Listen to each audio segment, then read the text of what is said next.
Okay. Hi.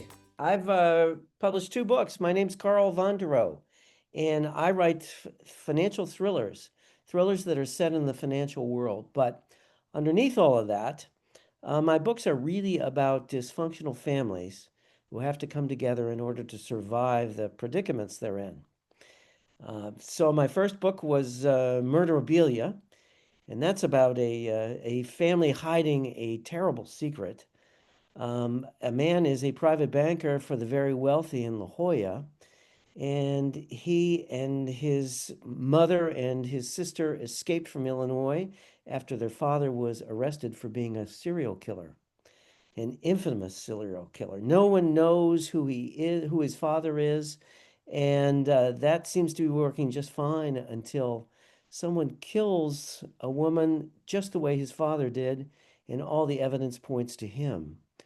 He therefore has no choice but to go back to the serial killer father he hasn't seen for 30 years and try and solve the crime.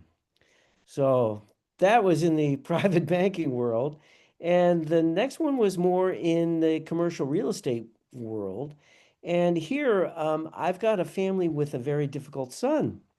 The son had so many problems that that the two parents had to send him to a residential treatment center, and it has blown the marriage apart because the kind of problems a troubled teenager creates are really tough on a family.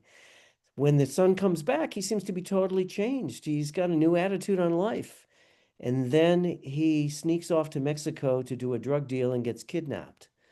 Now, the father is a very prominent La Jolla banker in real estate, and he has no choice but to become involved in money laundering in order to save his son a second time.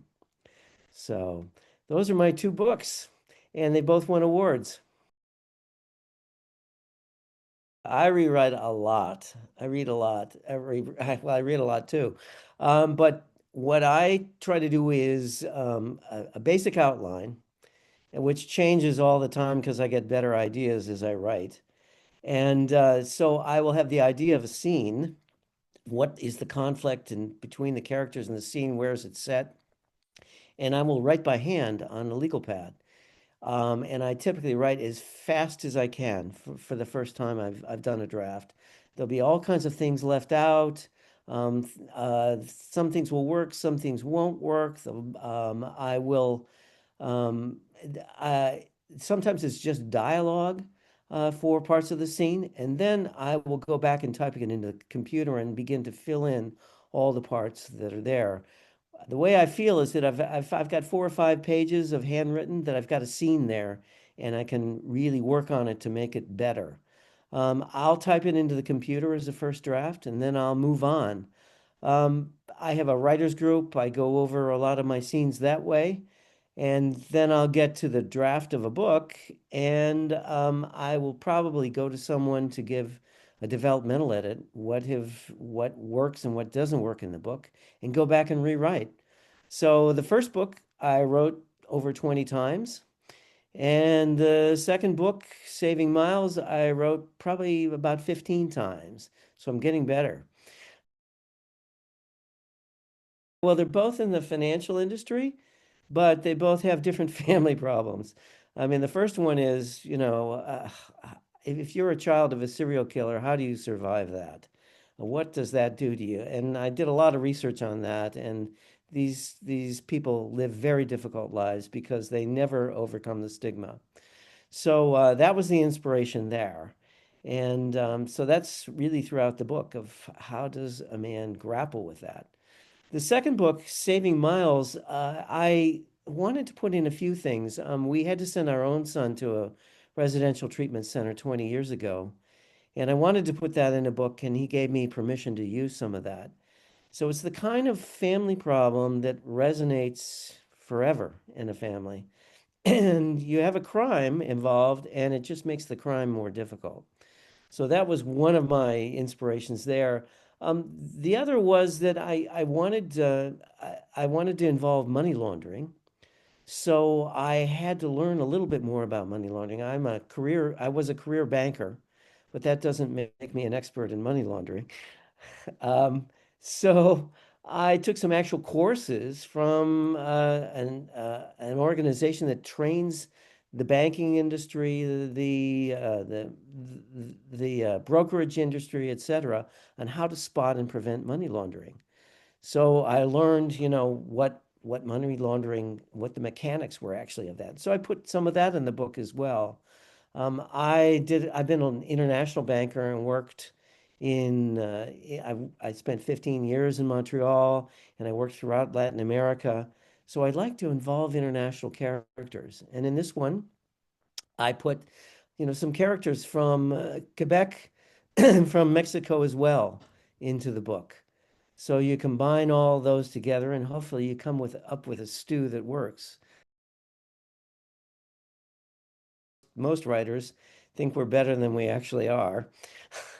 And we miss some of the things that we just don't do well in writing or that aren't strong in a particular draft. So particularly if you've never had a published book, you have to make sure that everything works.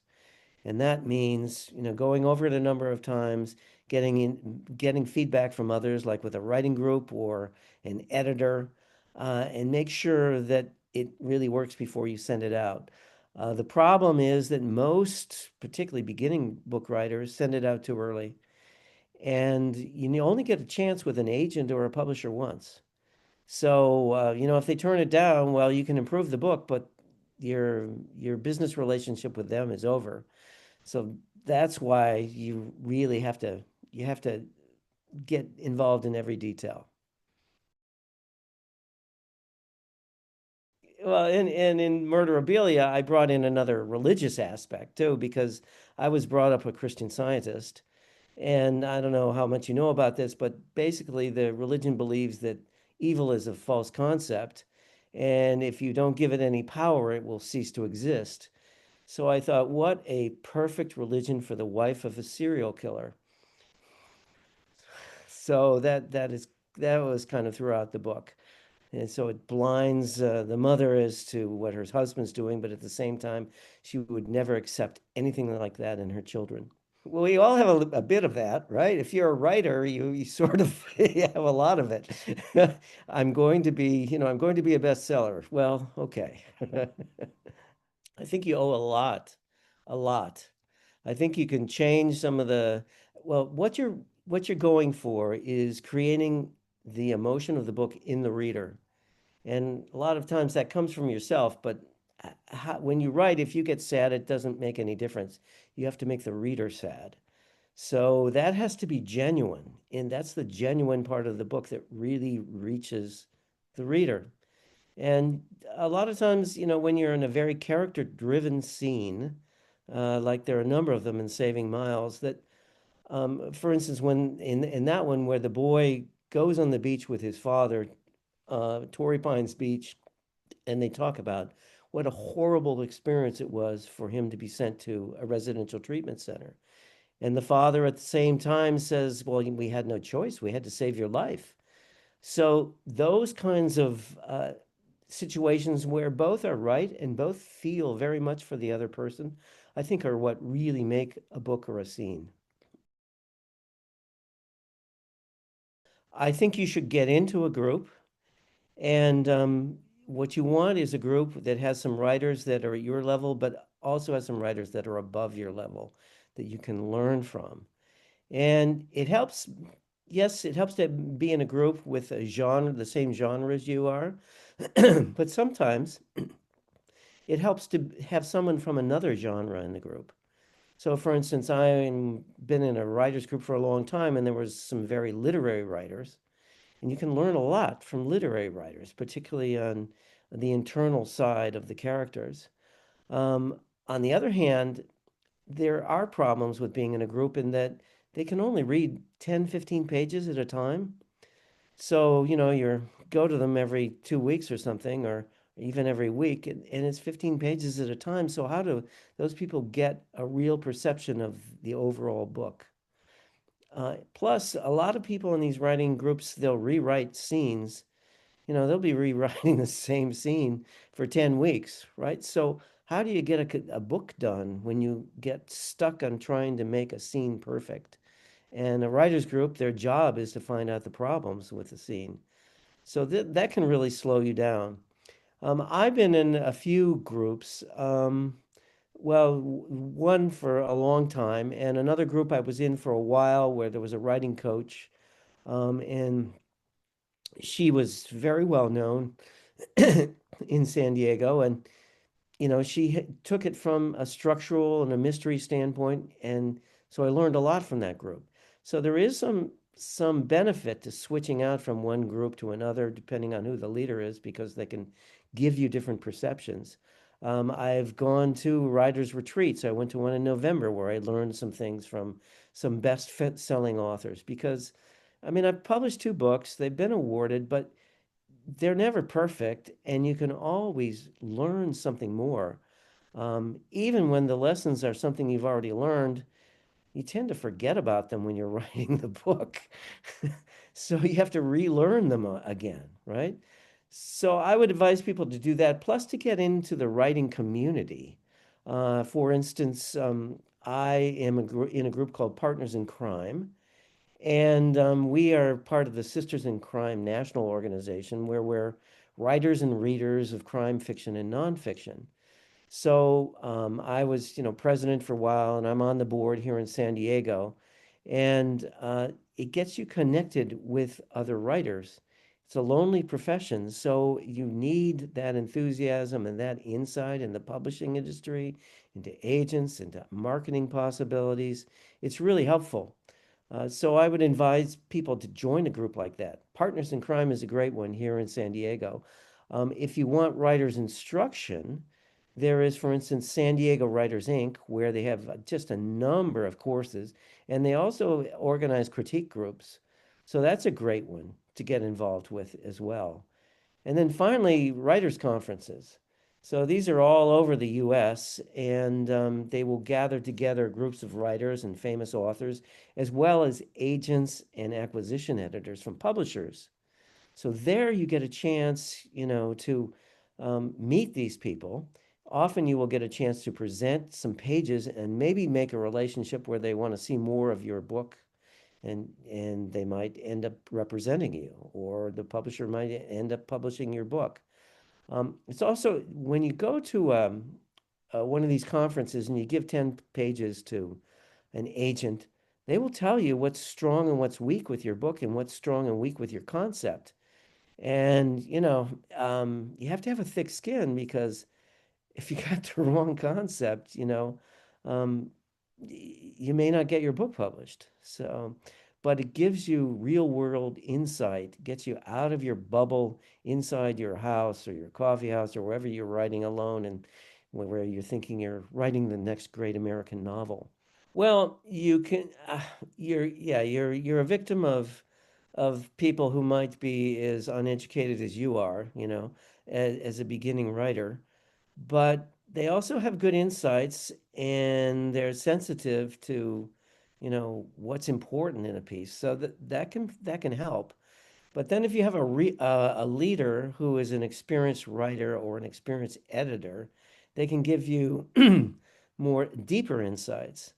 And so, there are groups with those kinds of leaders, and you have to pay for them. You can also, I mean, when you go to an editor, a developmental editor, they're going to read the whole book, and there you have to pay quite a bit of money. You have to pay a couple $1,000s or more, for people to, because they're going through the whole book and they're giving you a 20-page critique of the book, what works and what doesn't work. And, do the arcs work? Is the character credible? Did you lose a character and didn't develop them enough? All there are a million details, right? Get feedback and keep revising. And in a critique group, if two people tell you the same thing that's wrong with it, that it's probably right. I tell people, the most important talent I have is not my writing, it's my tenacity. So, you just got to keep going, keep grinding, keep getting better. And sometimes, like with a critique group, you'll go in and you'll think, you know, Well, I tell people in rewriting there are 5 stages of rewriting a scene. The first stage is it's okay. The second time you write it, you say it's not bad. It's not bad. Time is wow. If I can just sustain this. The fourth time is there are prizes for writing this good. And the fifth time is this is crap. Start over, you know. So you have to be willing to do that. Um, Not everybody comes born a genius, right? Well, mine took a long while for me to initially get published. I had a famous author who recommended me to her agent in New York City, Jacqueline Michard, and he took me on for a year and then fired me because and said, I don't think I'm the right agent for you. So then I had to go out and find another agent, and I won one. I found one at the San Francisco Writers Conference. Got her on a one sentence pitch, and she's still my agent. And that particular book, I like to thumb my nose at the first agent. It won a Left Coast Crime Award for best debut novel. I'm traditionally published. I like being traditionally published, although it's a lot harder. And I have 2 different publishers.